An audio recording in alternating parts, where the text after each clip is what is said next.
尊敬的各位来宾，欢迎来到华为 Connect 2018的主题大会现场。Guests and friends from around the world, welcome to Huawei Connect 2018. 有请华为副总裁、云 BU 总裁郑业来先生带来大会的开场致辞。To open today's session, please welcome Mr. Zheng Yelai, Vice President of Huawei and President of Huawei Cloud Business Unit.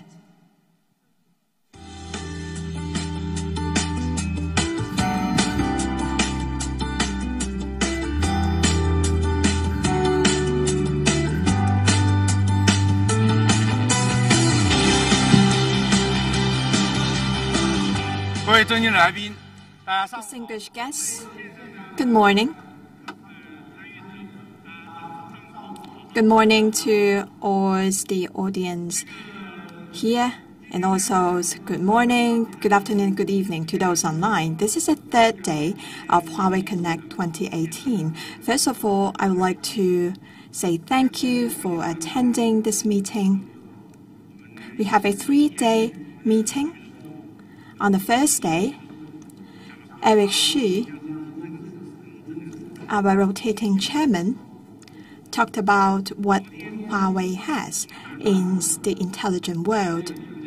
Yesterday, William Xu led his team and shared with us that what we can do with AI with various industries. Today, I'm going to explore the topic of how can we achieve all of the above with you. So before we officially open today's session, I would like to introduce you to a world-renowned computer scientist and also the only Chinese recipient of Turing Award, Mr. Andrew Yao Chi-Chih, to share with us his insights in the industry. He's now the Dean of the Institute for Interdisciplinary Information Services of Tsinghua University. He's also Academician of Chinese Academy of Sciences and U.S. National Academy of Sciences Foreign Associates. He established the Yao class, known as the world's best undergraduate education of computer science. Let's welcome Mr. Andrew Yao. 致辞 Thank you, Mr. Zheng. 下面有请清华大学交叉信息研究院院长、图灵奖获得者、中科院院士姚期智教授带来人工智能理论新方向的演讲。For our first keynote of the day, please welcome Professor Andrew Yao. Professor Yao is Dean of the Institute for Interdisciplinary Information Sciences at Tsinghua University, a Turing Award laureate, and member of the Chinese Academy of Sciences. He will be speaking on new directions in AI theory.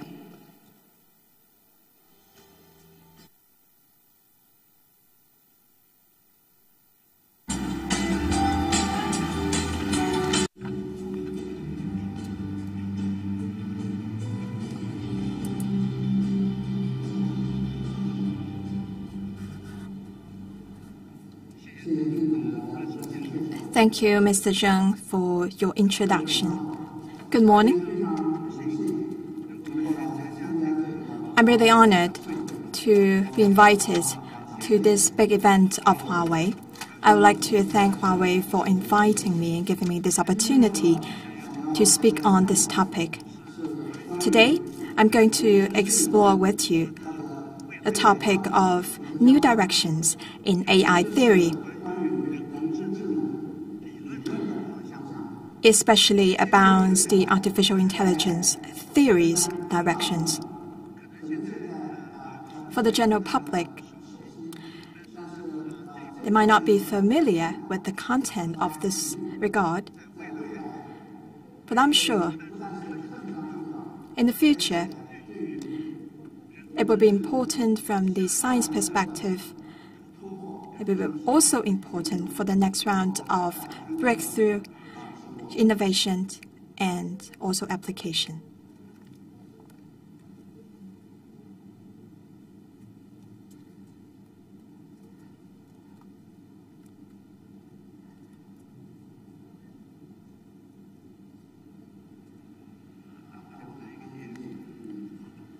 Could you help me to change the slides? Okay, it's working now.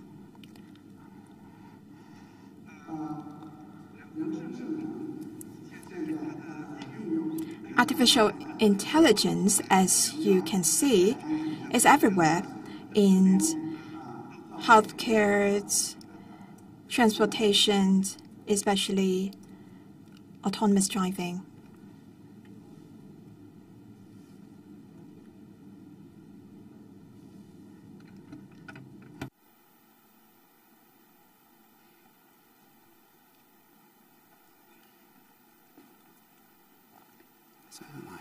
你给我一个翻页器好了，好不好？这个翻译这是你们自己电脑。哦，中间这个是吧？按一下，它现在是这样子的。按这个是吧？你给我翻页器好了，好，谢谢。我们试一下。翻译器是翻这个的，这个电脑是这个电脑。好吧，那我就。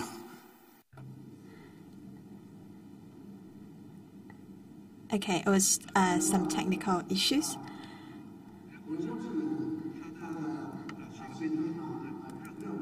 Artificial intelligence is a hot topic.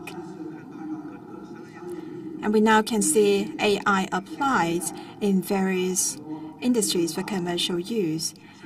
And in universities, there are many students who would like to study computer science or artificial intelligence. AI applications is really advanced in China, and in many universities and research institutes, AI is the job of a lot of people. So before I talk about the future of AI, I would like to share with you what we are working on in the universities in China. I would like to use the IIS Tsinghua as an example. In our institute, we have a big faculty, and some of them major in computer science, some major in biology, some others major in the gaming theory. In the past years, they've been working on the deep learning of AI in their own major. They've achieved a lot. For example, in healthcare, we have teachers working on the diagnosis, the secondary development of drugs, to analyze the structure of molecular and develop algorithm for medical deep learning. They are incubating even more greater achievements for the future and expecting larger scale applications of their research results. We require our faculty to work on research and to put it into the market. It is also our responsibility to develop our students in IIIS. I've been working in the education industry for years. We've now developed an excellent plan to incubate talent. We have a Yao class, which was established like 14 years ago. There are now many graduates from Yao class, and many of them are now in Stanford University, Princeton University, and they've become professors or instructors. And there are also industry talent. I can give you two examples, Peng Jun and Lou Tiancheng, the founders of Pony.ai. They are Yao class graduates and also my PhD advisees. Another example is Face++. Yinqi, Tang Wenbing, Yang Mu, the founders of this company, are all Yao class graduates. They are really excellent in AI's regards, and they've achieved a lot in autonomous driving, and also face recognition.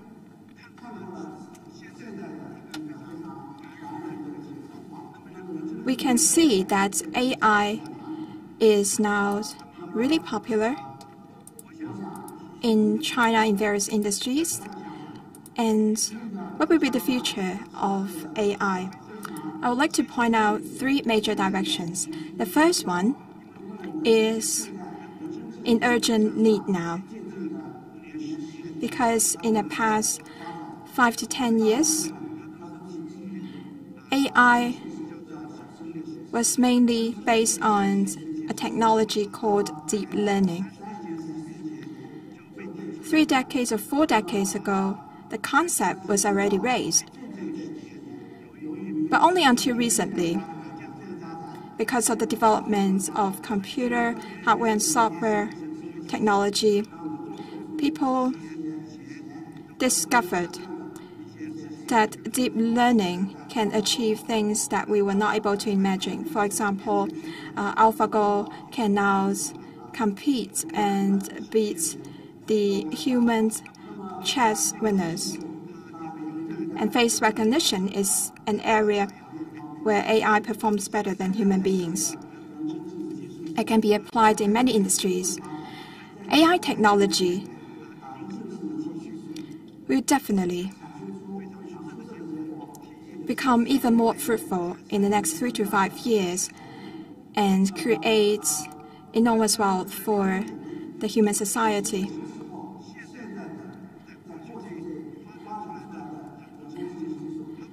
The AI technology might reach a stage of saturation. So in 3 to 5 years' time, how can we further promote the development of AI? What should be the directions? We have to start now to think about this issue. This is why a lot of scientists in computing and AI are thinking about what will the future AI be like.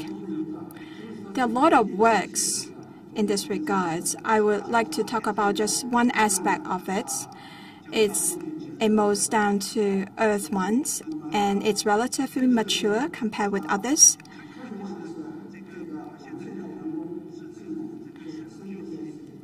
Now we are talking about AI and deep learning. It can solve so many problems. And why does it work so well? From theoretical perspective, we did not understand. AI and deep learning are different from earlier classical computing theories, because in the past, we usually prove the correctness first and then implement in the software layer. But deep learning is completely different in its nature. We have no proofs to explain why deep learning works exceptionally well. Why is this such an important issue? Because we want to modify the current AI technologies to make them better. And the best approach would be to learn about the essence of the domain, namely, what made our deep learning successful. After learning about the fundamental theory, we could further improve it. So I would say that this is a very down-to-earth approach. There is also a very important reason that currently we cannot explain the reasons behind the algorithms of AI. So the software nowadays is like a black box, as no one can explain what is happening within. For instance, if you have an AI software and you want to sell it to an insurance company, let's say, you don't know what specifically this software is working on. So with that, the software is like a black box. You don't know if there are unfair treatments during the operations. Like if there are misappropriate classification of people that have filed for the insurance plans. And because of that, we need to first have a better understanding of the theory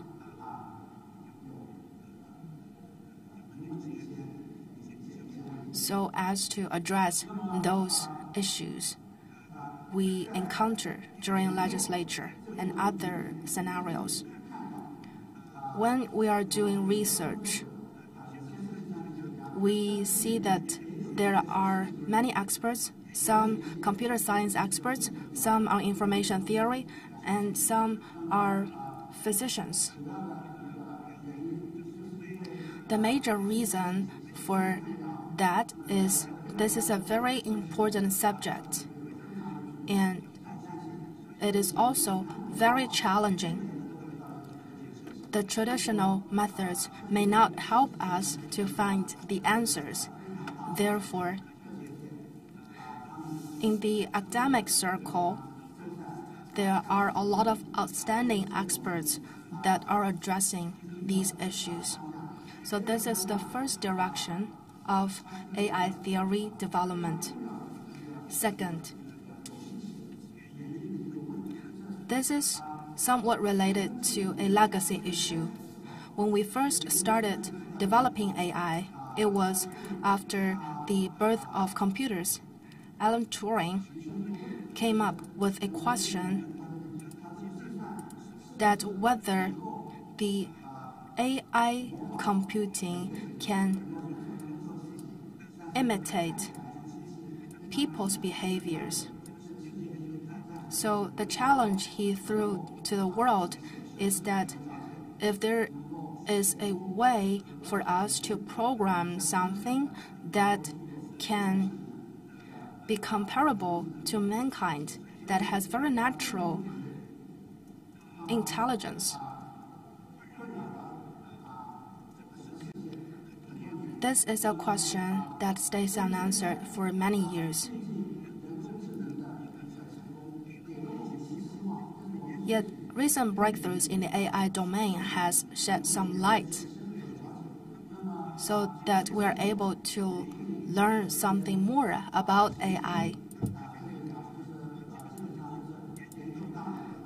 Scientists working on neural domain, namely on brain science, can help us understand the mechanisms of human brain operations. And this is a very important issue in the domain of brain science. Third, from a broader perspective, we need to explore the boundary of intelligence. To what extent can our mankind's knowledge develop? The advances of AI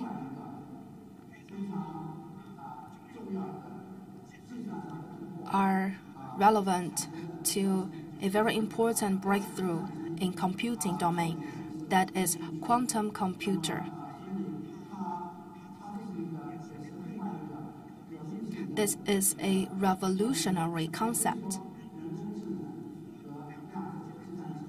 It is said that AI and quantum computer are the two most important discoveries. And this naturally leads to further questions. If we can combine AI and quantum computing, then is it possible that we use quantum algorithms to address the current issues that we are addressing with the traditional computers? This is a topic that has been discussed very intensively in the past few years. Well, today I will focus on the first and the third direction. Let's come back to the first question. Why is deep learning doing so well? Well, in the very beginning, it is a very simple neuron, which is a representation of a physical neuron, which is a separate computing unit that can access the inputs.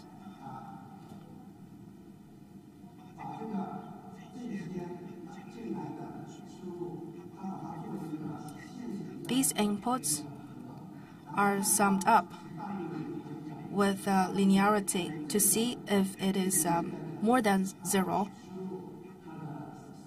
or not. And then this linear discriminant will tell us whether to do this or not. This is quite a simple computing tool.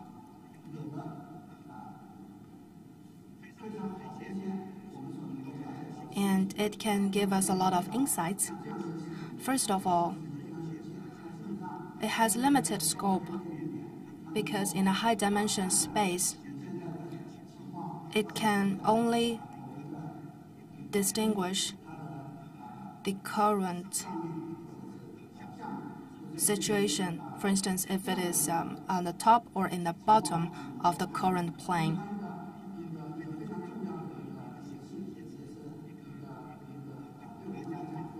To us, a very important thing is that this computing tool is also a learning mechanism. So this is the world's earliest learning algorithm.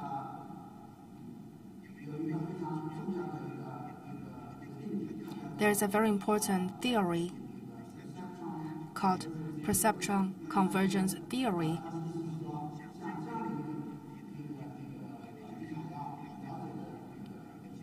Which is to say, it can be able to learn a matter with a very simple method. Because after at most a finite numbers of errors, it can learn the half space.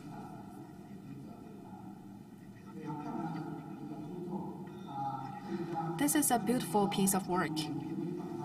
Then scientists started to wonder if we could translate it into a more complicated computing tool that is composed of multiple layers.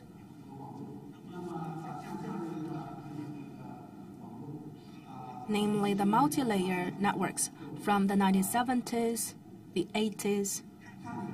People have been exploring the possibility of constructing such networks. The current deep learning network is similar to this chart which we have depicted. But this has also added up the difficulty of work. So when we look at what we want to research on, first is that with such a multi-layer network, can it learn? What can we prove from that? As mentioned,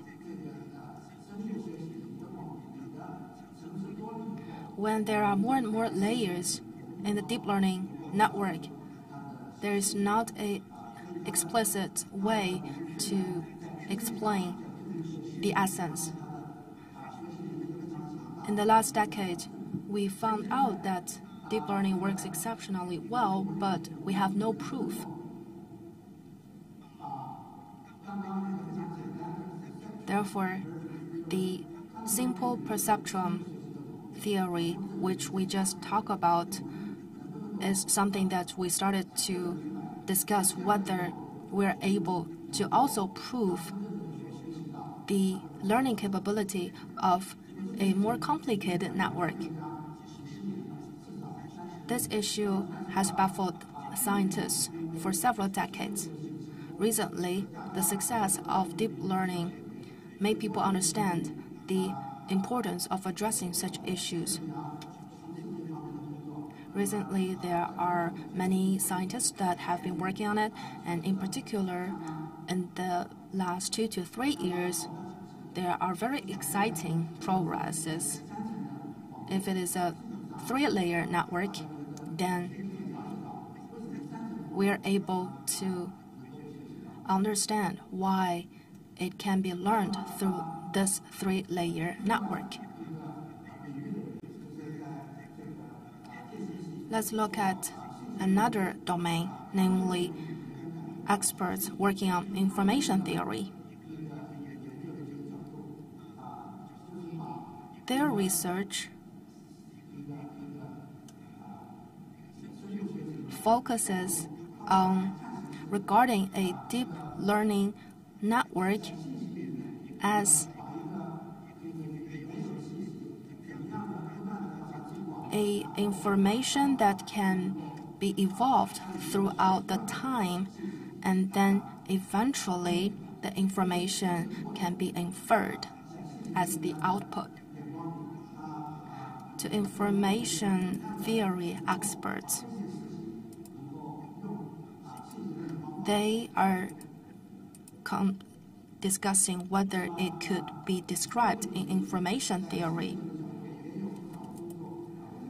And there is also a lot of research work going on. For instance, information bottleneck theory. If you input X, then you want to learn something which can be labeled Y.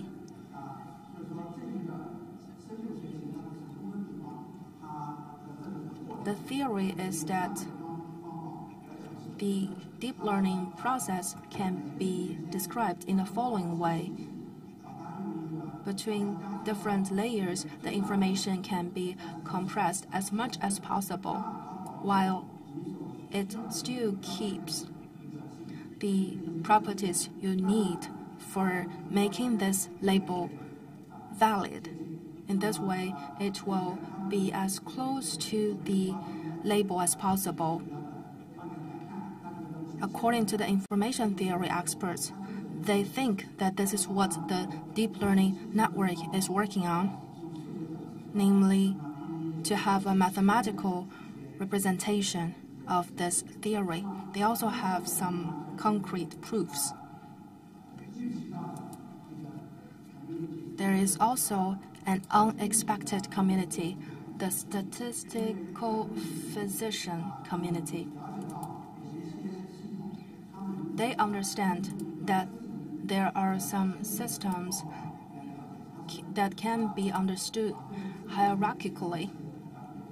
For instance, if you want to learn about a natural phenomenon, you would divide them into smaller parts, and then within each small part, you can extract the information so as to generate the next layer. In a lot of the physical structure, from the first to the second and the third layer, the structures are the same. In this way, they have come up with a mathematical method called renormalization group. So such a method can help us to compute and prove a lot of physical systems. Ken Wilson is a famous scholar in this regard, and he is now Nobel Physics Laureate because of this research. A lot of statistical physicists hold that such a physical system is highly similar with deep learning. So their question is, can they apply the statistical physics theory to shed light on the behavior of deep learning? This is a great idea. Deep learning neural network is difficult to analyze because the computing units are non-linear. If it's non-linear, mathematics are difficult to analyze. But physicists have to face this issue, and they've been facing it for decades or even hundreds of years. They have deep understanding about this problem. Is it possible that in computation, we can apply the 100-year theory used in statistical physics to explain the issues in deep learning? Several years ago, two physicists found an important phenomenon. There is a kind of DL, which is called deep belief networks. In statistical physics, there is a classical Platonov block spin model. And they are an exact correspondent. This is really interesting. Of course, deep belief networks is a special kind of DL. Can we also prove it with more common neural network? Researching into this issue is because we would like to find a way out to help us discover new algorithms for AI. But we've also found out that such a tough issue goes way beyond the scope of common computing algorithms research objects. So that means we do need to work with multiple disciplines. Computer science should jump out of the box of pure computer science. So from such theoretical perspectives, we do need to address the issues in AI together with many other scientists from other disciplines. Next, I would like to briefly talk about AI and quantum computing. Recently, in the physics world, there have been a lot of achievement on whether quantum algorithm can boost the development of AI. This is an interesting perspective. And now we have seen a lot of serious initiatives. For example, NASA and Google, they have established Joint Quantum Artificial Intelligence Lab to address this. Microsoft has also established a quantum AI research group. So basically, quantum computing has two important applications in AI. One, quantum computers are powerful because, in principle, quantum physics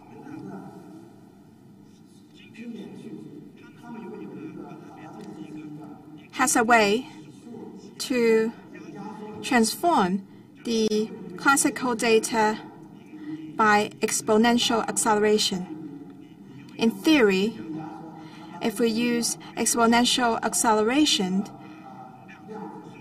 to shrink a big number into a quantum number, you will be able to calculate and solve the equation for your result. If you were not using quantum computer, you won't be able to get such result. So it can help us from spatial and also time perspective to address this issue. So there are some scientists who proposed fast quantum algorithm to solve systems of linear equations. The other reason why physics are interested in this topic is that many concepts in AI can be used in the research of quantum computing. They found that in physics, with AI, they will be able to solve a lot of problems that they were not able to address in the past. In 2017, there were 2 physicists who published their paper in Science, and they use physics theory to explain phenomenon in AI. We have also established a Center for Quantum Computing 8 years ago. And even at that time, we were able to foresee the future development of quantum computing. So we now have scientists working on related hardware and software, and our Quantum Research Center is now a famous institute for quantum and AI research in the world. We have also done some work in this institute, and there are 2 major directions in our research.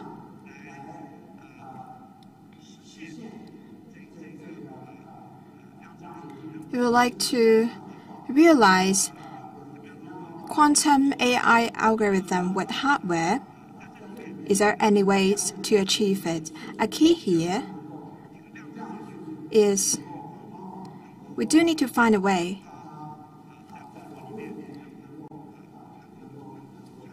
to transmit the quantum data in the network. So a key here is the quantum routers, which can transfer the quantum signal in an integral manner. In terms of related algorithms, our team has also done something really interesting. For example, using deep neural network for quantum many-body physics. For example, the Nature Communications article I've mentioned, it has proved 2 theorems. If you have a neural network, almost all physical quantum states can be represented by deep neural networks.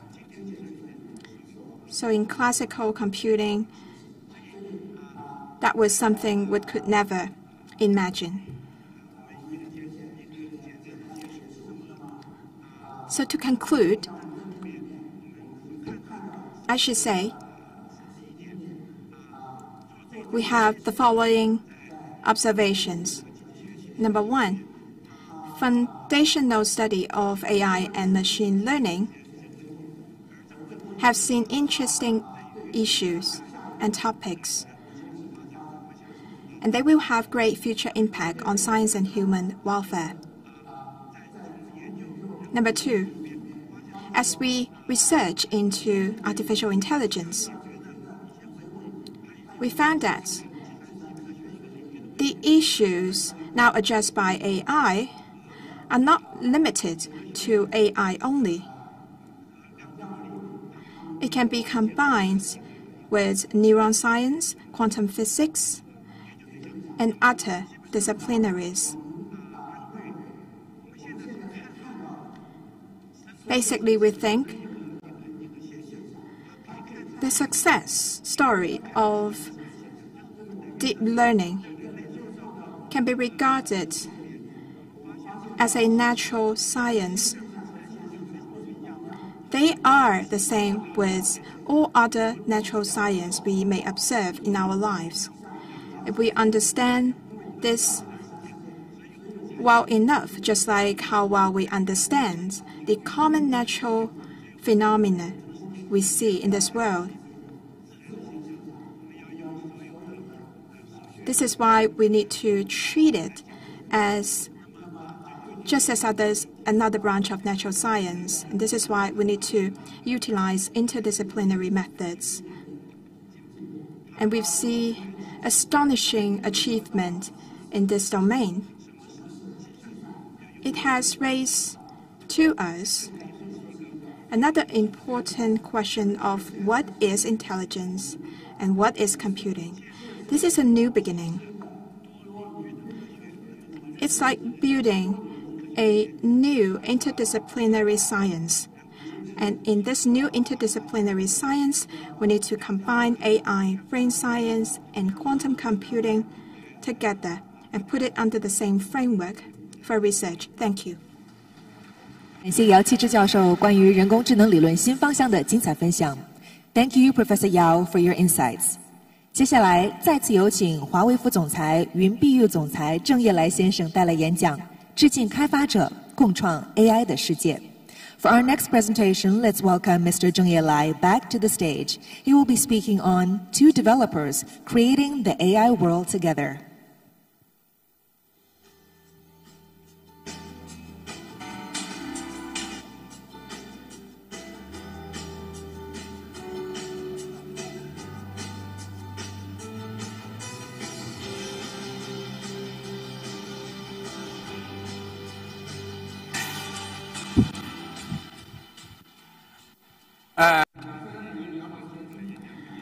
A big thank to Professor Yao, and I've learned really a lot, especially in the last few pages. I would like to share with you the next topic, which is titled "To Developers Creating the AI World Together." Let's spend some time to review what Eric Xu and William Xu shared before in this meeting. In the AI domains, we now provide a full-stack all-scenario AI portfolio. All-scenario means it comprises public cloud, private cloud, edge computing, IoT industry devices, and consumer devices. So it's from a deployment environment perspective. So it can be ranged from public cloud all the way to consuming devices. Huawei. And then full stack. It means that from the technical perspective, we provide chips, chip enablement, training and inference framework, as well as application enablement. That is to say, in the very bottom of this architecture, we have Ascend, which is our chipset, CAN, which is our chip operators library, chipset enablement, MindSpore, our training and inference framework, and then application enablement, which we will talk about further. Ascend is a unified, scalable architecture built AI chipset series and also IPs, which have 5 series: Max, Mini, Light, Tiny, and Nano. CAN is our chip operators library and highly automated operators development toolkit. MindSpore is a unified training and inference framework for device, edge, and cloud for both standalone and cooperative scenarios. And then finally, application enablement. we can provide full pipeline services known as ModelArts, hierarchical APIs, and pre-integrated solutions. On the very first day, Mr. Eric Xu released 2 chips. First, Ascend 910, which is one of the Max series chips. When we look at its integer precision, its computing power can reach 512 T, and it is by far a world's greatest computing density in a single chip. It will be available in Q2 2019. The second chip focuses on the edge computing scenario. The maximum power consumption is only 8 watts. Its integer precision computing power can reach 16 T, which is very powerful for edge computing scenario. In addition, Ascend 310 also integrates 16-channel FHD video decoder. This chipset is available now. And then, on top of this full-stack AI capability, we have Huawei Cloud EI. We provide development environment called HiLens at the smartphone scenario, and then we have EI for public cloud scenario, which focuses on the enterprise intelligence. As you know, applications are most important when we talk about AI technologies. As for our Huawei Cloud EI, it can cover the full pipeline development platform all the way to general advanced APIs as well as pre-integrated solutions. Before coming to the stage, I was talking to our EI manager about when we are able to use this, and he said that we can already use this right now. So indeed, it is a solid and concrete work. And we will continue to increase more and more integrated scenarios. 2017 saw many great breakthroughs. And in the past few days, when I talked to the AI developers, I learned about their challenges. They told me about their difficulties. And there are 2 things. First, slow. Second, expensive. What they meant by slow is that currently the development efficiency is very low. Because you don't have too many options. You can only bear with the current slow progress. From data tagging all the way to data training, deployment, the overall process is very time-consuming. Second, expensive. The AI basic resource, which reminded me of the talk I had with the AI developers. They talked about the expensive and scarce computing power. So these 2 parts have become a paradox. To resolve one, you need the grayscale improvement of the other one. However, the current fact is that the developers now need to have more and more and longer time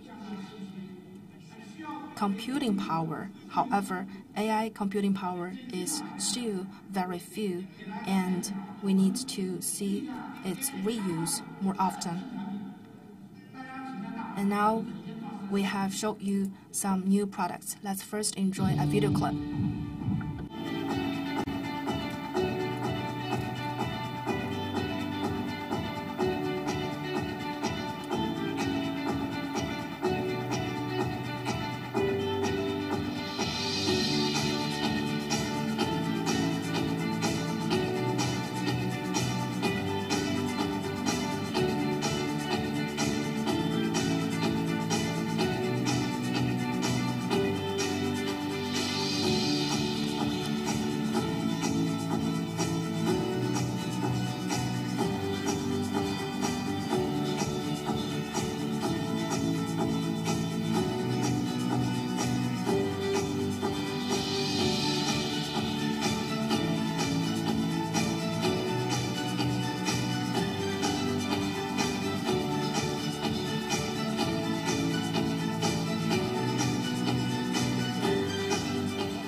Today, we have offered you 4 products for AI developers. First is a faster AI development platform, ModelArts.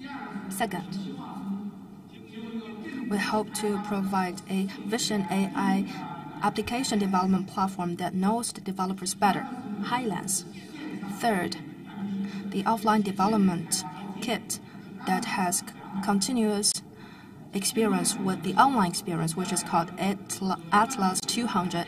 And finally, a computing simulator and programming framework in a quantum domain called HiQ. And I will now elaborate them one by one. Just now we talk about it being slow. The first is the very slow data processing efficiency. According to the surveys, data tagging and preparation take up a lot of time and resources,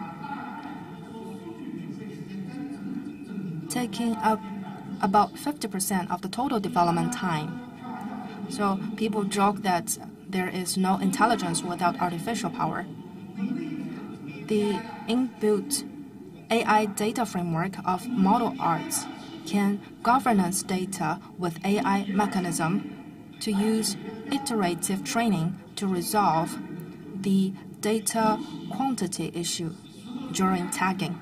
And this works well, especially for the scenario where there is huge data quantity. And now I would like to invite Mr. Zhao Mingbi, the algorithm engineer from our EI team, about our ModelArts data framework.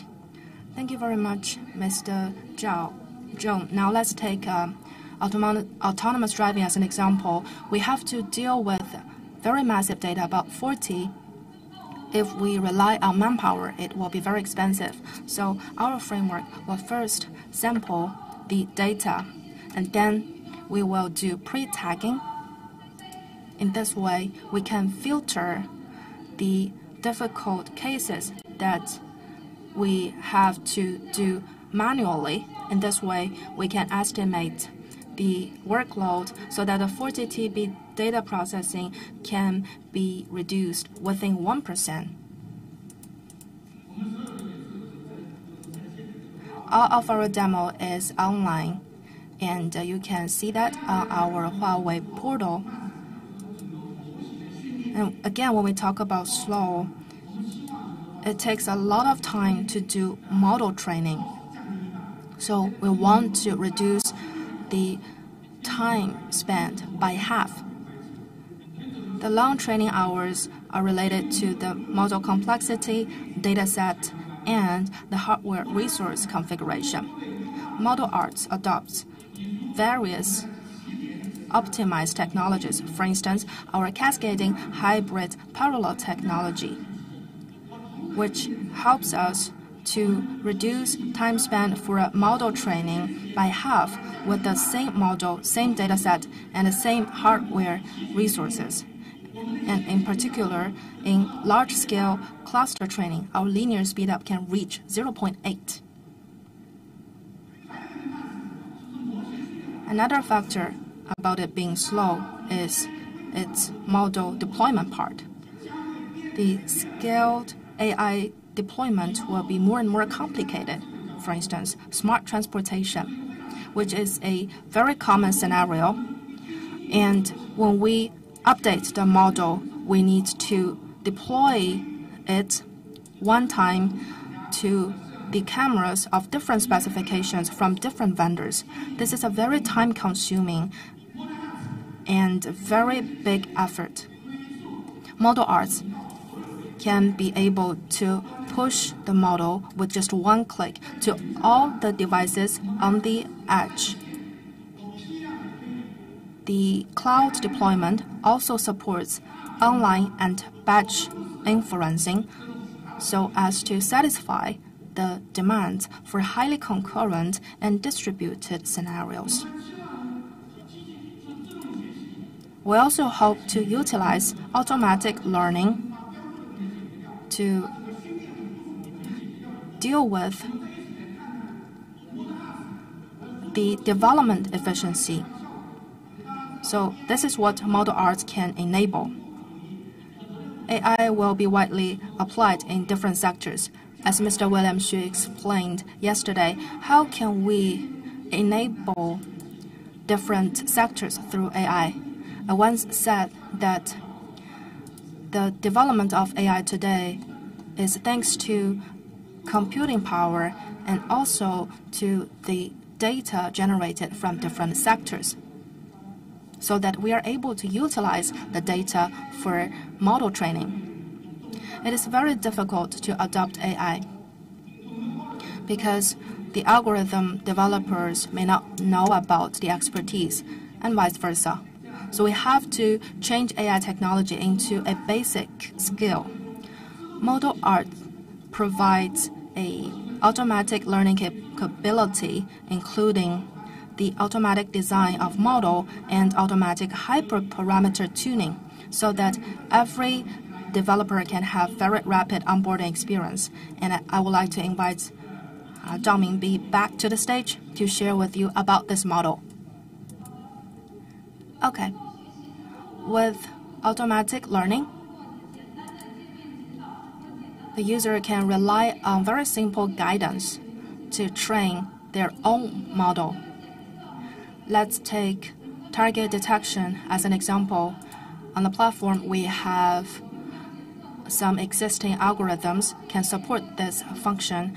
If the user wants to detect a new object, for instance, Yunbao, our mascot for Huawei Cloud EI, then the user can upload a few pictures about Yunbao. Then ModelArts can do online tagging, and then you click training, you're able to have a model of your own. Also, during training, the user can learn about the time and scenario for inferencing.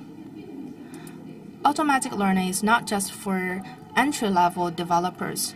Senior developers can also see the algorithms parameters set by the system, and then you can do training on top of that. In this way, this is a combination of the development platform and automatic learning. Back to Mr. Zheng.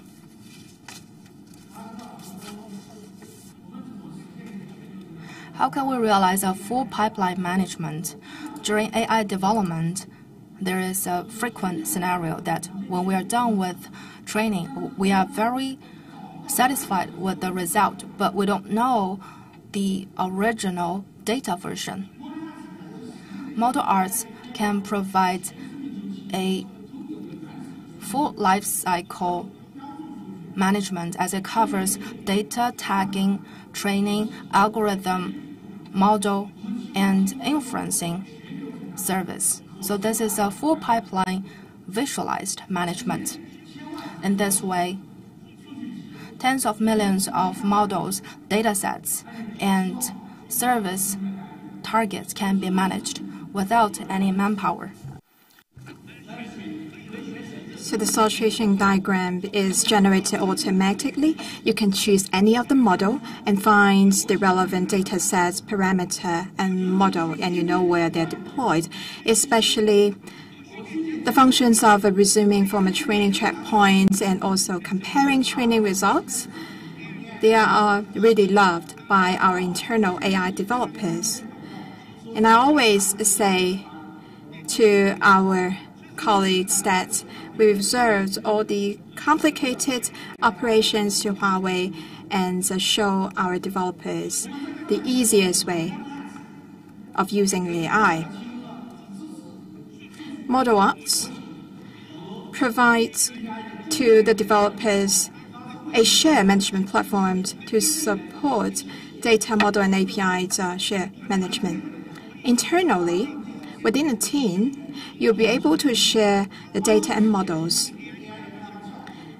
It can help enterprises to improve AI development efficiency and build an enterprise-owned AI capability, and at the same time protect the information or data assets of an enterprise comprehensively. Externally, with this model's library or warehouse, we'll be able to build an open, robust ecosystem And that would be an important label to help the developers build their own inference and also ecosystem. This is why we say we would like to make ModelArts a platform that is fast to use, fast in training, and can enable fast TTM. It should be a one-stop inclusive AI development platform. I hope you can like it. Thank you.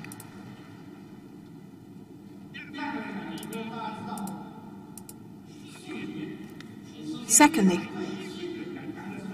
as you may know, visual perception is a basic ability of the intelligent world. But visual AI development is not something familiar to the developers. This is why I'm going to launch the next product, HiLens. It is a visual AI application development platform that knows developer better. It's combined with the AI camera and also development platform on the cloud. Skill here is comprised of control codes and model. AI model is trained by ModelArts. HiLens is also compatible with the mainstream framework training models. With the skill generated by HiLens developers, you may deploy the skills directly to any edge devices with a Zen chipset inside. HiLens has also a good Chinese name. It's pronounced Huiyan. HiLens, as you may see on the screen, there is an intelligent camera that can support inference. It's dedicated to the device and cloud collaborated visual application development. It has a Zen 310 inside. It can process hundreds of frames in a second. It can also realize facial recognition within milliseconds. At the same time,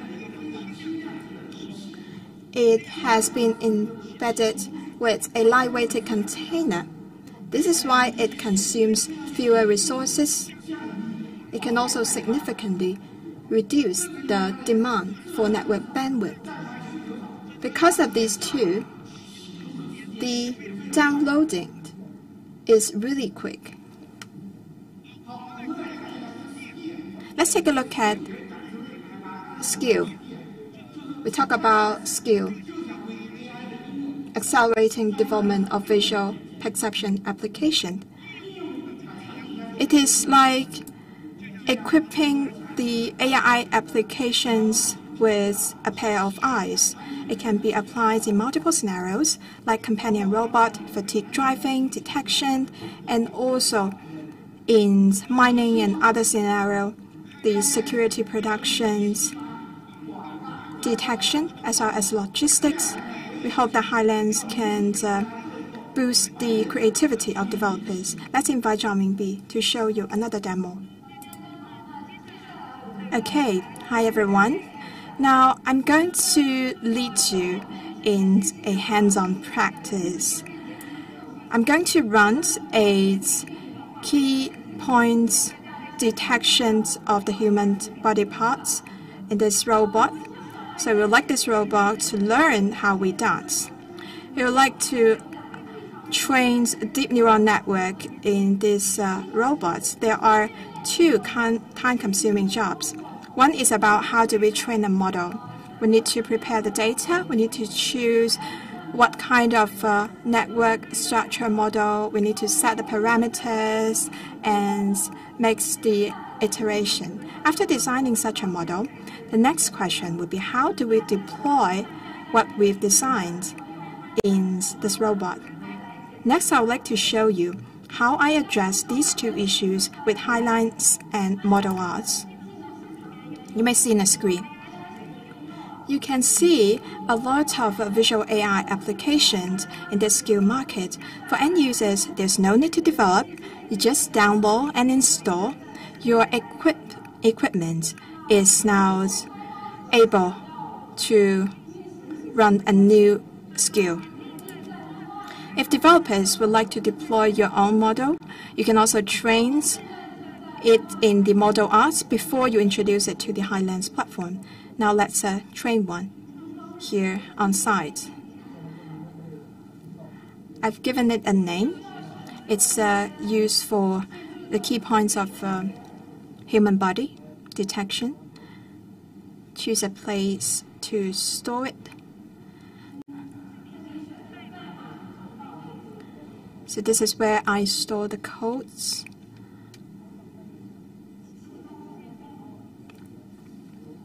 Let me start now. And then choose where you store the output.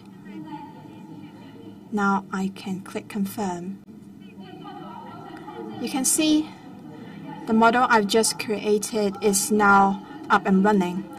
Because of time, it might still take half an hour before it finishes.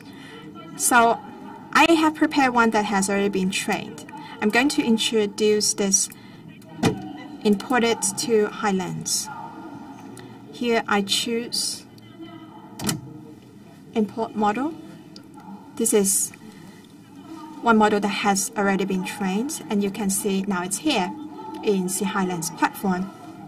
Besides the model, we also need some coding and also a video to help the robot learn. So this is why I've imported them. With all of the above, I can now create a new skill.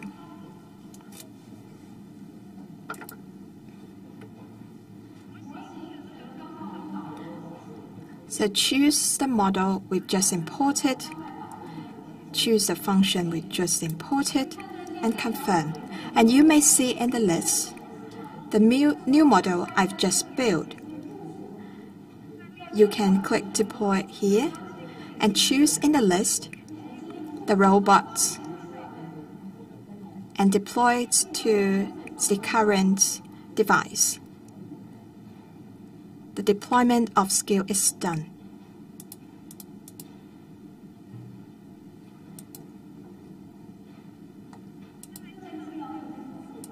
So now it's done.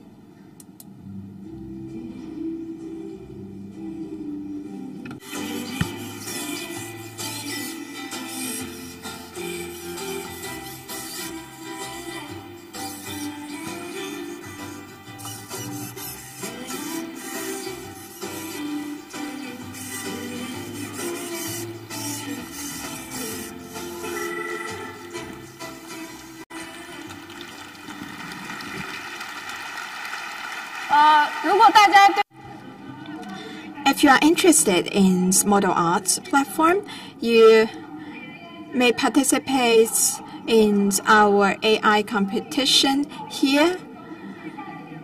Please scan the QR code and participate. You can also visit our booth.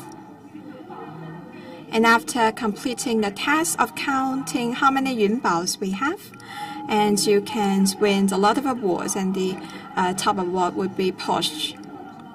And we have this on-site competitions, and it ends at 3:30, and we're going to present the awards at 4 o'clock today. Mr. Zheng,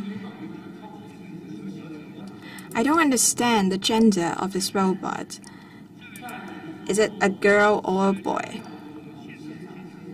So next, I would like to share with you an offline developer kit, which provide consistent experience with the online ones. It's called Atlas 200. Why do we provide such an offline developer kit? Because it makes developer convenient to conduct research and development in an offline scenario. It's also based on the Ascend 310 chip. It can support inference and verification and operator development. We provided it to some universities and enterprises for use. I should say that it has been equipped with diverse pre-built operators library. It can support 80% of end-to-end operators. It also provides a low bitrate, compressed, sparse, hybrid precision quantization tools. You can make your best choice according to hardware platform, and we also provide optimal model in terms of ops per watt, especially high-performance operator development. The developers do not need to understand the complicated compiling principles and hardware realization. They can develop the self-defined high-performance operators. It's also compatible with various mainstream frameworks. There's no need to conduct additional development based on the original model. We can quickly deploy inference and verify in the development environment. Professor Yao talked about quantum computing, and quantum is now a pet phrase here in China, and quantum computing is different from quantum communication. I should say that Huawei Cloud is also exploring the quantum world. We present to the future worlds with our huge computing power and also brand new algorithms. It's a combination of AI and quantum computing. Quantum computing is based on qubits. It's a new form of computing. As we expect, it can make improvements or breakthroughs at an exponential rate. And what does it mean? If you like to factorize a big number, like 300 orders of magnitudes of number, with the supercomputing today, it will take 150,000 years, but with quantum computers, you only need seconds. Quantum computing has a bright prospect, but quantum chipsets to realize quantum computing are still under exploration. There are a lot of challenges in this technical frontier. Huawei Cloud has powerful compute power, and this is why we are able to present to you HiQ. This is a quantum computing simulator and quantum computing programming framework. HiQ has the industry-leading simulator in terms of the full amplitudes and also single amplitude. We have also launched, ahead of others in the industry, high-performance quantum correction circuit simulator cloud service that can simulate hundreds of thousands of qubits circuit. Huawei has been really strong in terms of hardware and software combined optimization. At the same time, I should say we also provide unique classical quantum hybrid block UI for programming user interface. Before we have real quantum computer, we would like to provide to the academia and the industries these technologies to help us face the challenges and promote the development of quantum computing together, so we can train the quantum computing scientists and quantum algorithms engineers. Just now, we have released a ModelArts HiLens Atlas 200, which is AI-centered, online-offline experience consistent development environment. Also, we have HiQ, which is a very powerful quantum simulation service and also the programming framework. We hope to work with the developers to accelerate the scaled deployment of AI across sectors. We keep saying that our pursuit is inclusive AI. Only when such a technology is affordable can it be widely applied. So we hope to provide accessible, affordable and easy to use AI. And we hope to work with the developers to explore the future intelligent world. Thank you. Thank you, Mr. Zheng. 接下来有请北京云卢科技有限公司创始人及 CEO 王长新先生带来分享，守护安全，美好生活。Our next speaker is Mr. Wang Changxin, founder and CEO of Yunlu Technology. He will be speaking on safe engineering, safe structures.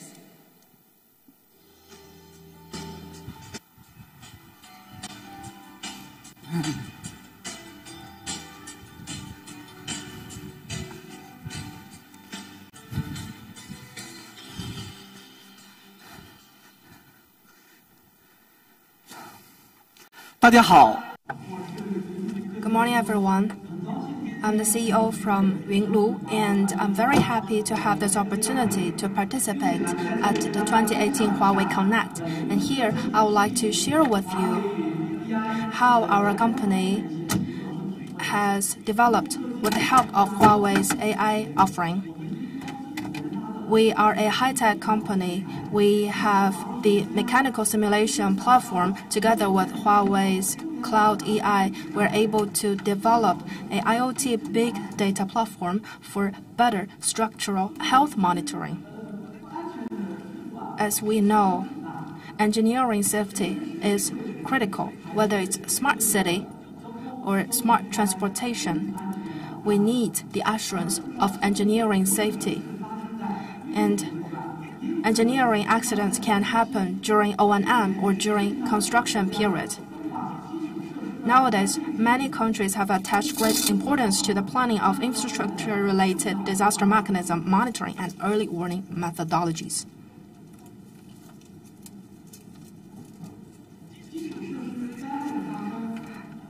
There are natural and man-made causes of infrastructure disasters. Natural disasters can be predicted by meteorological, hydrographic, or geological means. Man-made disasters can be avoided by laws, regulations, upfront designs, and online monitoring.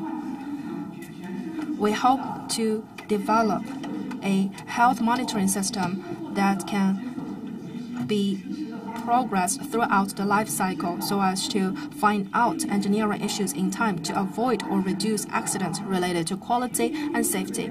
With monitoring data of the O&M stage, we can learn about the usage status and possible changes of the structure, providing data and information for maintenance services.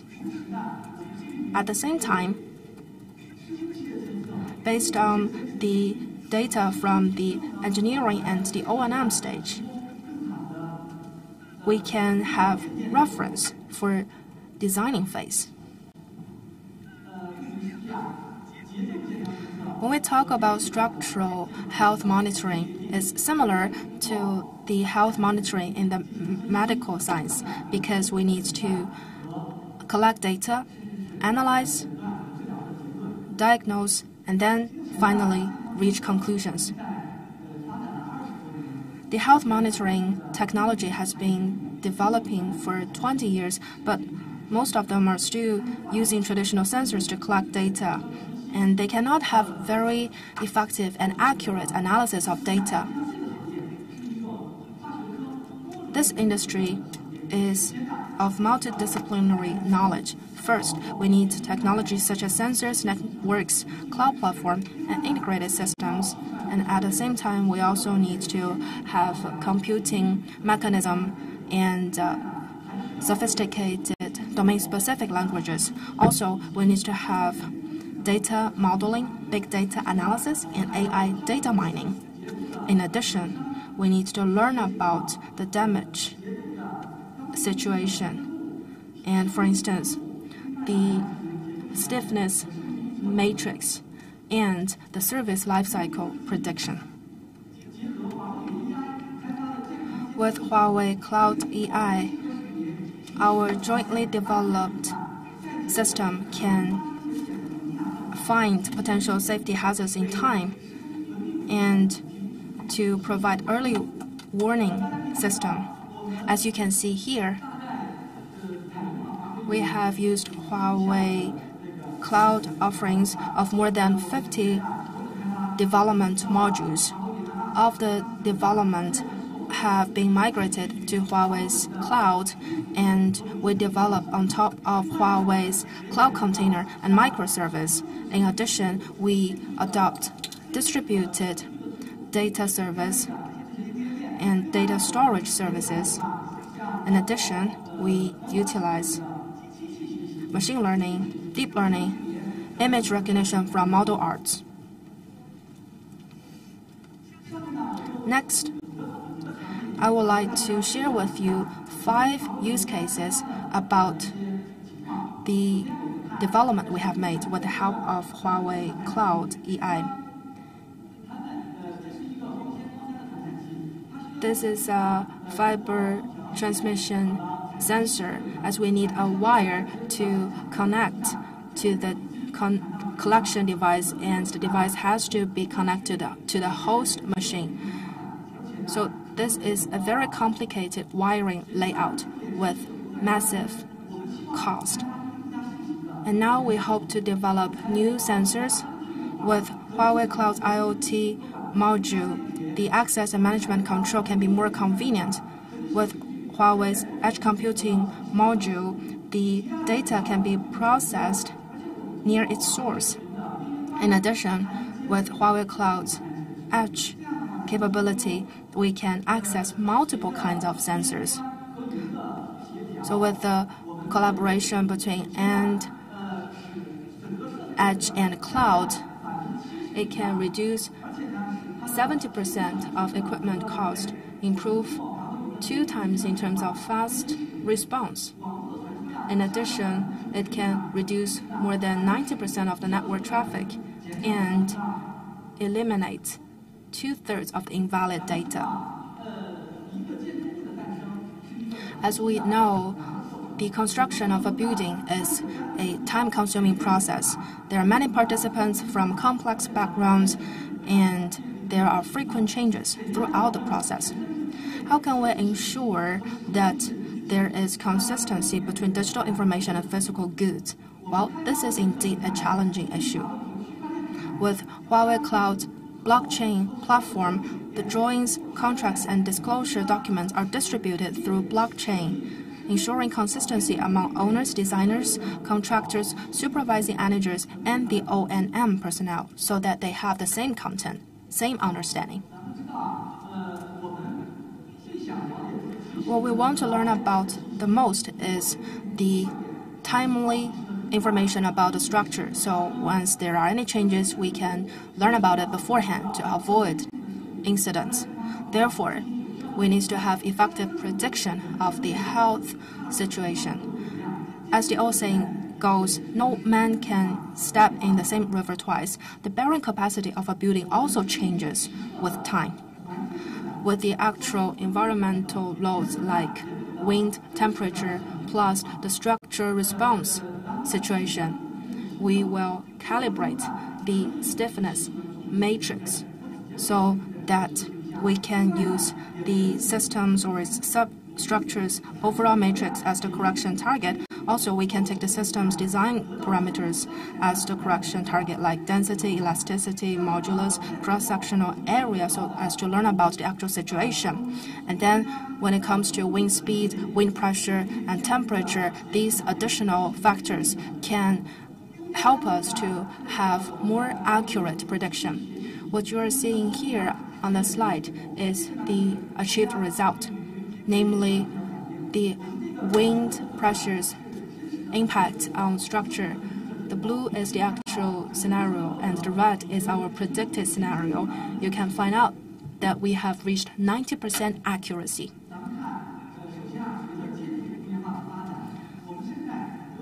And housing industrialization has become a mature model, modern industry, and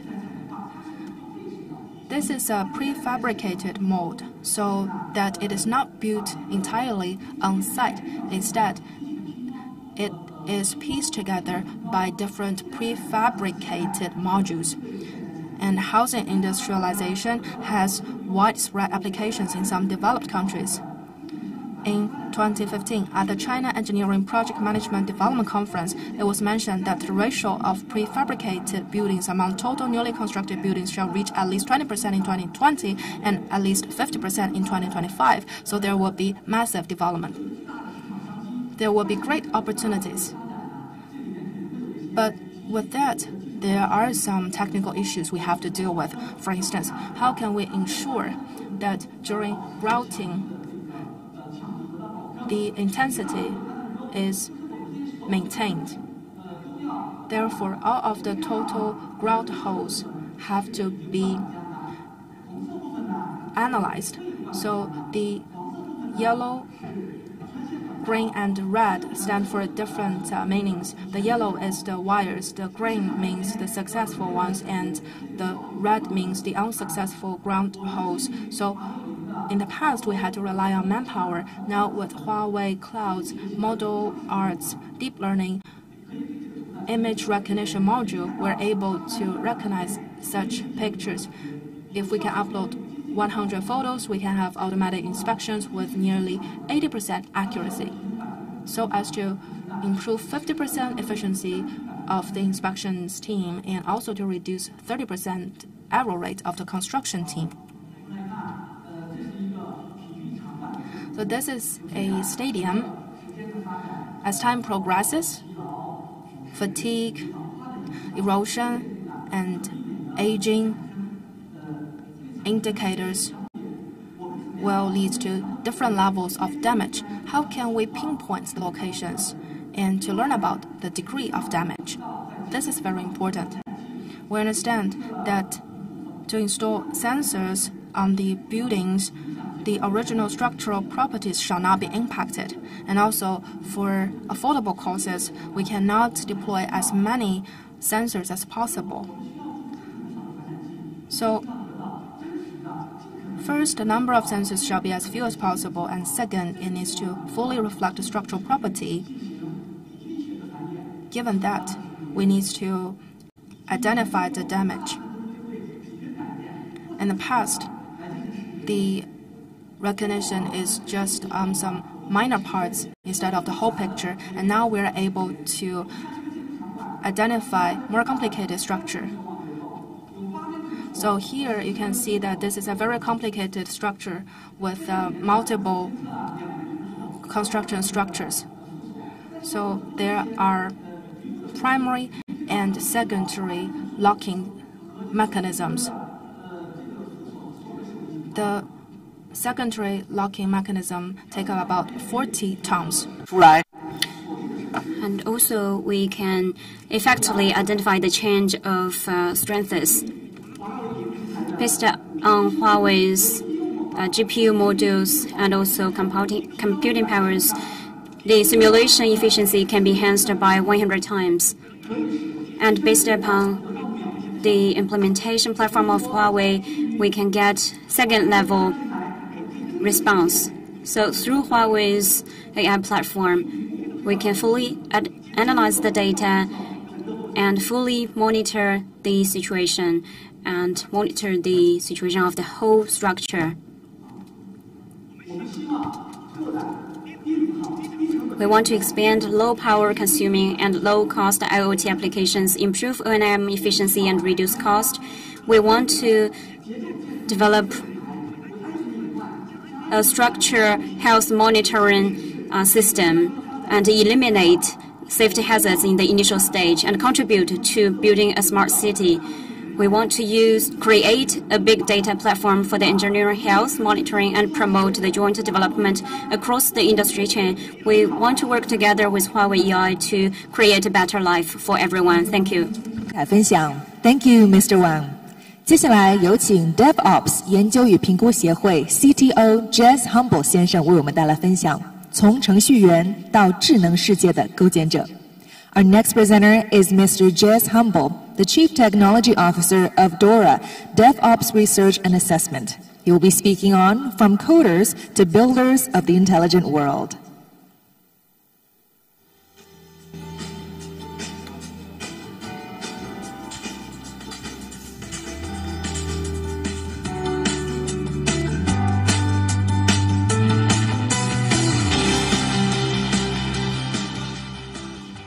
早上好. Today, Today, I've come to talk to you about some of the lessons we've learned in the Agile and DevOps communities and how we can apply these lessons learned to developing systems and products based on artificial intelligence and machine learning. So, I'm going to start by presenting a short history of Agile and DevOps. I'm going to talk about the delivery lifecycle of machine learning and AI-based systems. I'll talk about what stays the same in these models and what some of the differences are. Then we'll take a step back and think about the goals we're trying to achieve with building AI and ML-based products and some of the unsolved problems that we're going to have to address as a community. So the Agile movement came to be in the late 1990s after software development was becoming buried under the weight of process. It was taking years in some cases to build new software products, and the products that were being built using waterfall methods were often over budget, late, and not fit for purpose. They actually didn't solve the problems they were supposed to solve.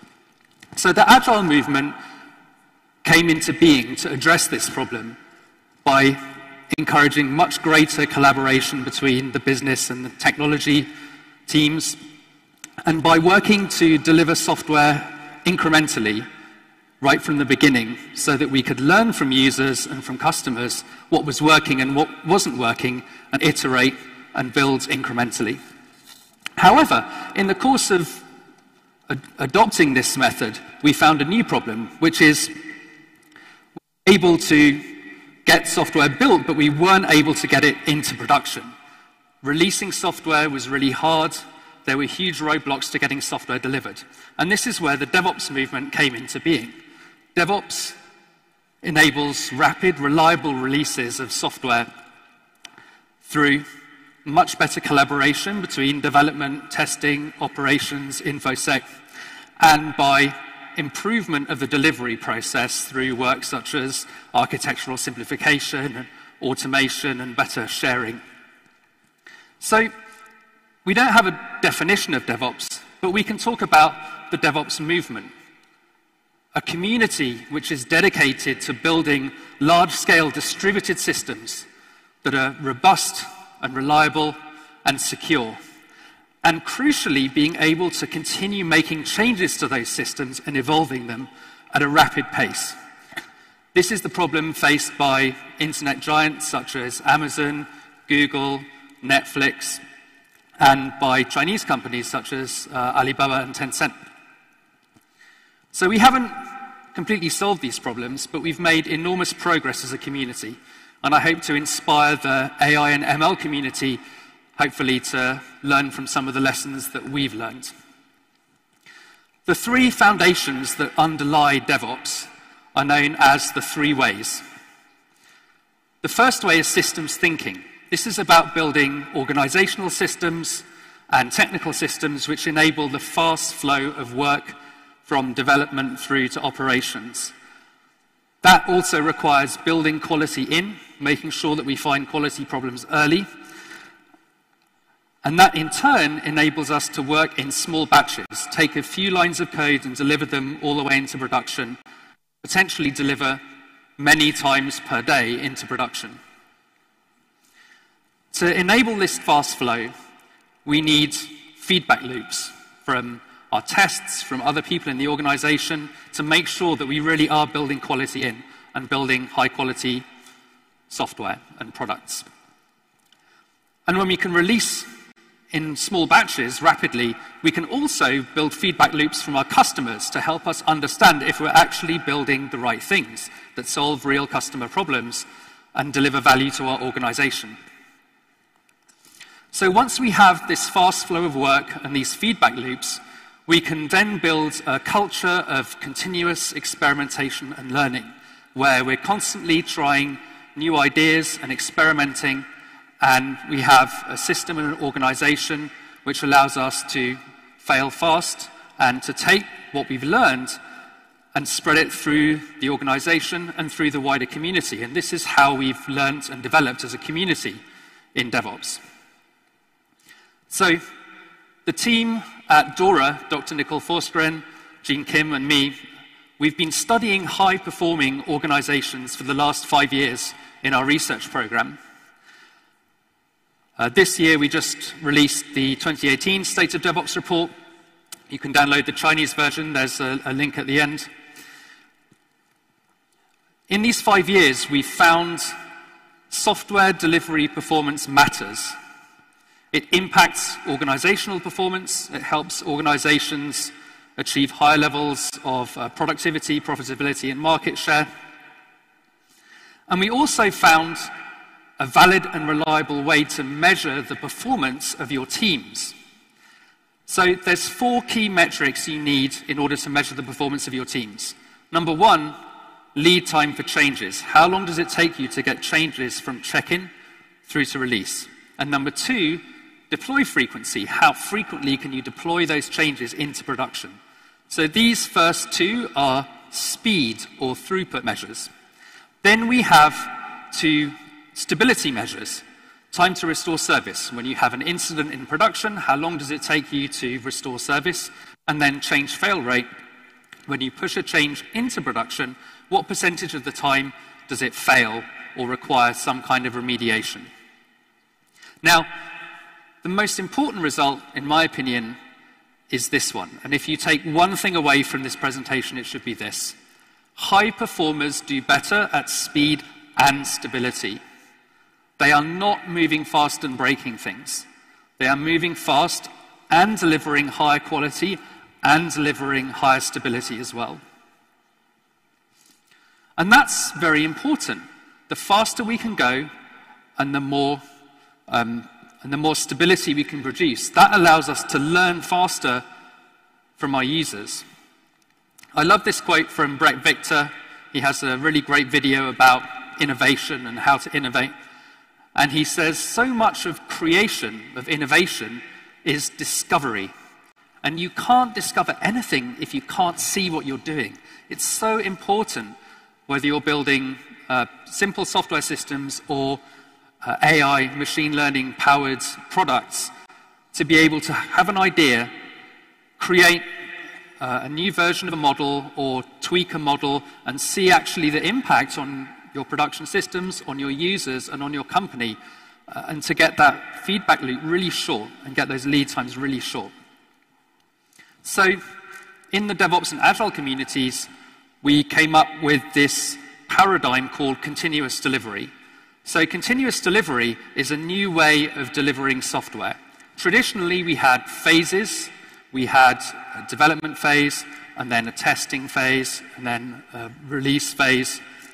In continuous delivery, we take all those activities and we do them all the time, right from the beginning of the software delivery lifecycle. So developers are checking in multiple times per day. Every check-in, we run tests, unit tests that give us feedback in a few minutes. Then if those pass, we run automated acceptance tests, which validate that we're delivering the business value we're expecting to deliver. We're running performance tests all the time. We're doing exploratory testing all the time. So all those activities we're performing every day continually. And we're getting fast feedback, and we're delivering in small increments. We're able to press a button to release into production at any time of day during normal business hours. This is the goal of continuous delivery. So this paradigm that you can see, this is a deployment pipeline. This is the pattern that's used by tools like Huawei's DevCloud. So Huawei DevCloud uses the deployment pipeline pattern to give you really fast feedback on every change that you make to your systems. It's very powerful. So in machine learning, we have a slightly different development life cycle. There's some extra steps. At the beginning, there's data ETL. We have to gather big sets of data, and then we have to normalize them, have to do ETL, we need to clean them. That's incredibly complex. And right now, a lot of the time, this is being done with scripts or people just hacking away in Jupyter Notebook. And that's a great way to learn, but we have to turn that into a process that's robust and reliable.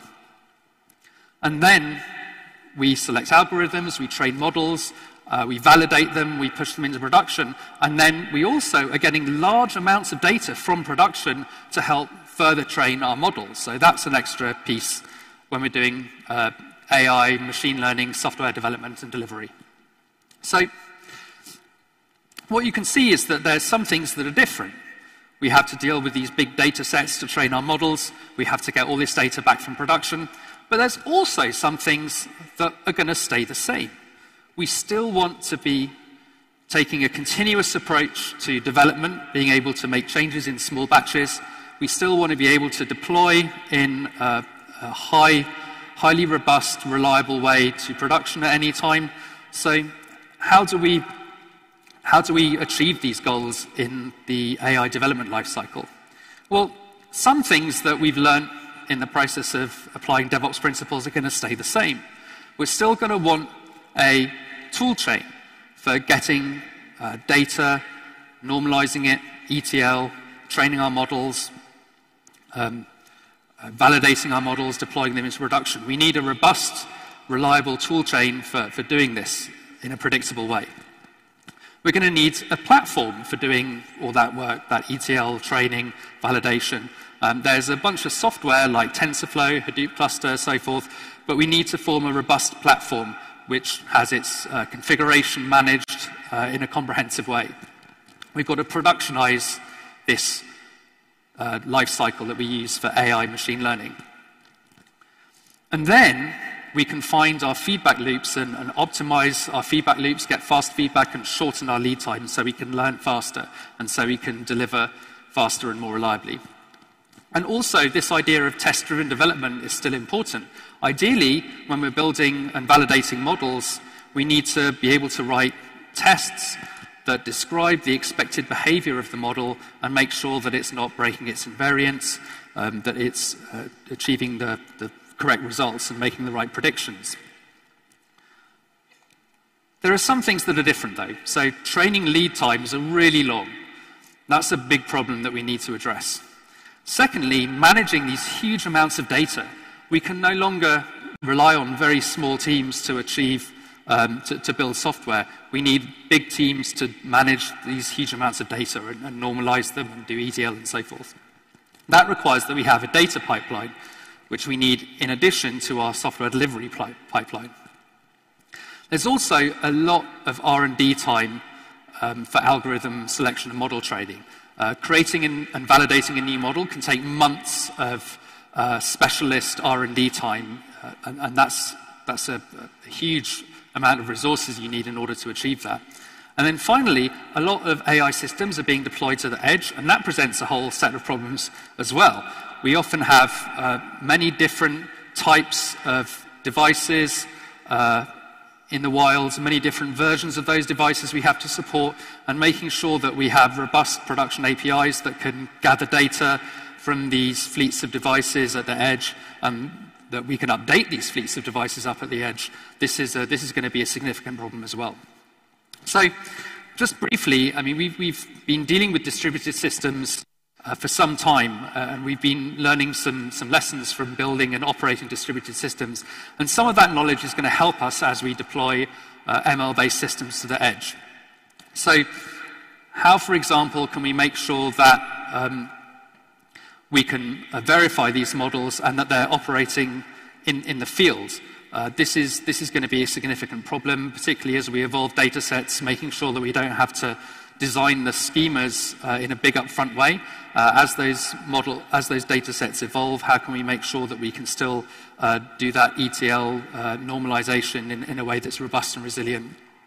These are problems that we've had to solve in the microservices world by building APIs that are forwards and backwards compatible. So there's some lessons to be learned from what we've been doing in distributed systems that can also apply to ML-based software development.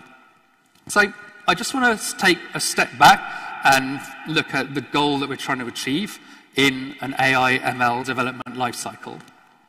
So our main constraints are going to be, firstly, hardware. Getting all that data, processing all that data takes in enormous amounts of resources, and that's going to be a really significant constraint. And this is somewhere where platforms and tool chains like the platforms and tool chains that Huawei's been announcing this week can really benefit people in terms of reducing lead times. Secondly, R&D time for data scientists. I mean, this is going to be a huge use of resources. What we need to do, firstly, is have these platforms and tool chains, and then they will help give us visibility into those lead times that we need to gather the data, train the models, validate, deploy. We need to use those platforms to find out where the constraints are in terms of our lead times, and then work to really optimize those lead times and reduce them and create fast feedback loops so that we can get better at learning and building high-quality products that deliver value to our users. There are some big unsolved problems we need to address as a community. How do we get these development and training lead times down? How do we do large-scale development where potentially we're building products with multiple models deployed to the cloud, to the edge, to devices? That's a huge problem. We're still solving that problem in distributed computing without AI. This adds significant complexity. How to understand and debug AI models. It's one thing debugging an AI model in the clouds, but when that model is deployed to a device, how do you debug it? How do you validate that you haven't violated invariance? How do you validate what's going on? Often these models are black box, and gathering data from the edge, where these things are often deployed, is very complex, especially when you consider privacy and security constraints. That's complex. And then finally, there's a hype factor as well. AI has had some very visible successes in problems such as image recognition and speech recognition, but these are problems that have been studied for decades. I think some people in the industry think we're going to be living in a science fiction world of the future in a few years. I think we're not there yet. So hopefully, what we've been doing in the DevOps and Agile community can help provide you some inspiration as you work to solve these problems. And I really look forward to hearing what you learn as a community building AI, ML-based systems. I look forward to the DevOps community working with you to help to solve some of these problems I've outlined. And I wish you all the very best and great success as you work to become builders of the intelligent world. If you want a copy of these slides and the State of DevOps report, please send an email to jezhumble@sendyourslides.com with the subject DevOps. So email jezhumble@sendyourslides with the subject DevOps, and you'll get a copy of this presentation and the State of DevOps report. Thank you so much for your time. Have a fabulous day. 谢谢。感谢 Jez Humble 先生的精彩分享。Thank you, Mr. Humble。有请华为副总裁、云 BU 总裁郑业来先生再次登台，带来沃土 AI 开发者势能计划。Please welcome Mr. Zheng Yelai back to the stage to tell us about the Huawei AI Developer Enablement Program. 刚才看了接着的照片哦，这回也。Just now I saw the previous speaker's presentation, and the final page was very impressive to me. The first to the fourth issue was something that Huawei could resolve, but the fifth one was something that we would never do.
Life with my grandpa becomes amazing again.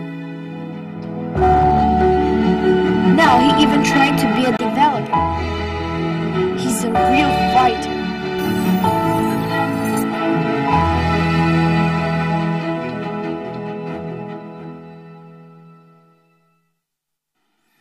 其实这段视频我是第二次看，我第一次 It's 看 the 完。 second time that I watched this video clip. On the first time that I watched it, I was deeply touched because it showed us how it would be if we could live in a perfect world.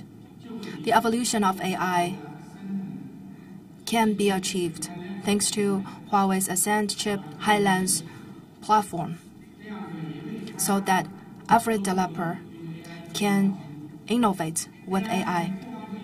Applying AI in all industries requires more developers to know AI, master AI, and apply AI. Huawei offers a full-stack all-scenario AI portfolio to fully support the development communities. And next, I am very honored to be on behalf of Huawei to announce our AI developer enablement plan. Our AI developer enablement plan covers 3 parts. First, for developers, what kind of support we can provide. Second, for industry partners, what kind of support we can provide. And third, for higher institutes and research institutes, what is the support we can provide. For these 3 types of targets, we are able to offer AI resources, platforms, courses, and joint solutions, and other kinds of support. And now I would like to brief you more about our plan. In order to enable developers, first, we will offer 20 hours free training for every developer to help you to understand the basics. As you know, only when this technology is affordable can it be widely applied. And I asked them if 20 hours training is sufficient, and they said that if you use our AI platform, then it's sufficient. Second, for the entry-level developers, we offer a 21-day AI training camp. Third, we will organize AI developer competitions from time to time so as to foster talents. For top players from the competitions, we will provide them with a dedicated AI innovation incubation camp to facilitate them to convert those research results. To industry partners, in terms of Huawei's AI computing and development platform, we will develop joint solutions to promote AI applications across sectors. We will also establish AI Acceleration Alliance. This is an acceleration on the application, and we will jointly build innovation labs with our industry partners. We will offer 1,000 sets of development environments for free, including development modules and boards. Thank you. For the first batch of 20-plus key partners, we will offer expert resources to help partners create solutions and provide GTM and technology enablement. Huawei is willing to open up its market resources to our partners for joint marketing. For those that are capable and are willing to work with Huawei, this is the support that we can offer you. Okay, so this is very important about how we foster talent. Regarding the higher institute, we will invest 1 billion RMB, which includes AI cloud resources and AI kits to foster talent. We will work with those higher institutes to jointly develop AI courses that is built on top of Huawei's full-stack solution to develop talents and drive scientific research. We'll also offer internship opportunities for those students, and they will have the prior consideration to receive our AI program. And currently, those universities that have participated in this planning include Tsinghua University, University of Science and Technology of China, Shanghai Jiao Tong University, Zhejiang University, Xidian University, Southeast University, Nanjing University, and Chinese Academy of Sciences. Now let's look at the screen for the official launch of the Huawei AI Developer Enablement Plan.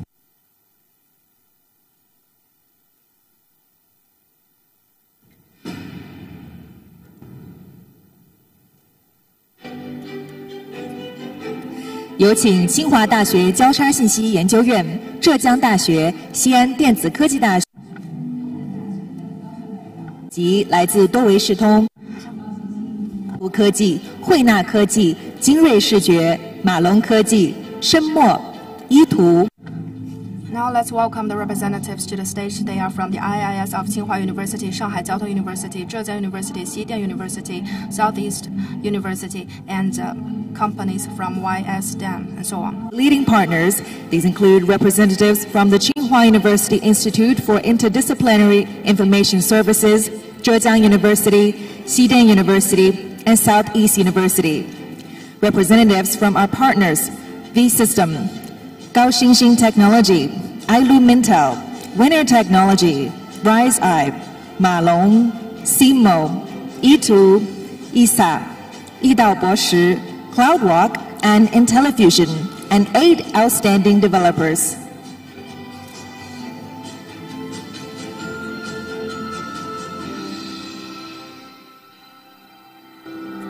华为希望通过沃土 AI 开发者使能计划，搭建一个技术交流、人才培养、机遇共创的通道，全面助力每一位开发者、每一位老师和每一位合作伙伴。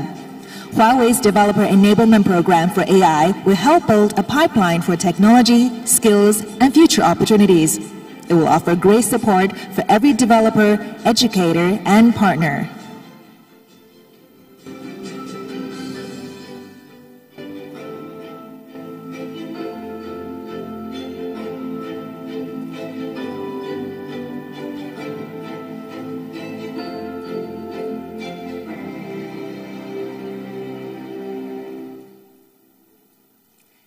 感谢大家，请落座。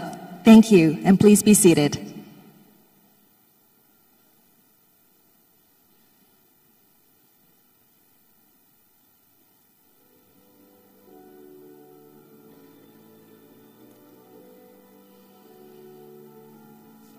感谢所有精彩的演讲。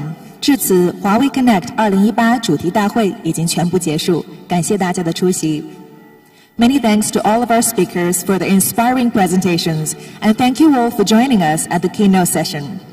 Huawei Connect 2018 is coming to an end. Thank you for coming, and we hope to see you next year. 请您根据工作人员的指引有序离场。Our crew members are on hand to direct you to the exits. 再一次感谢各位出席今天的大会，我们明年再见。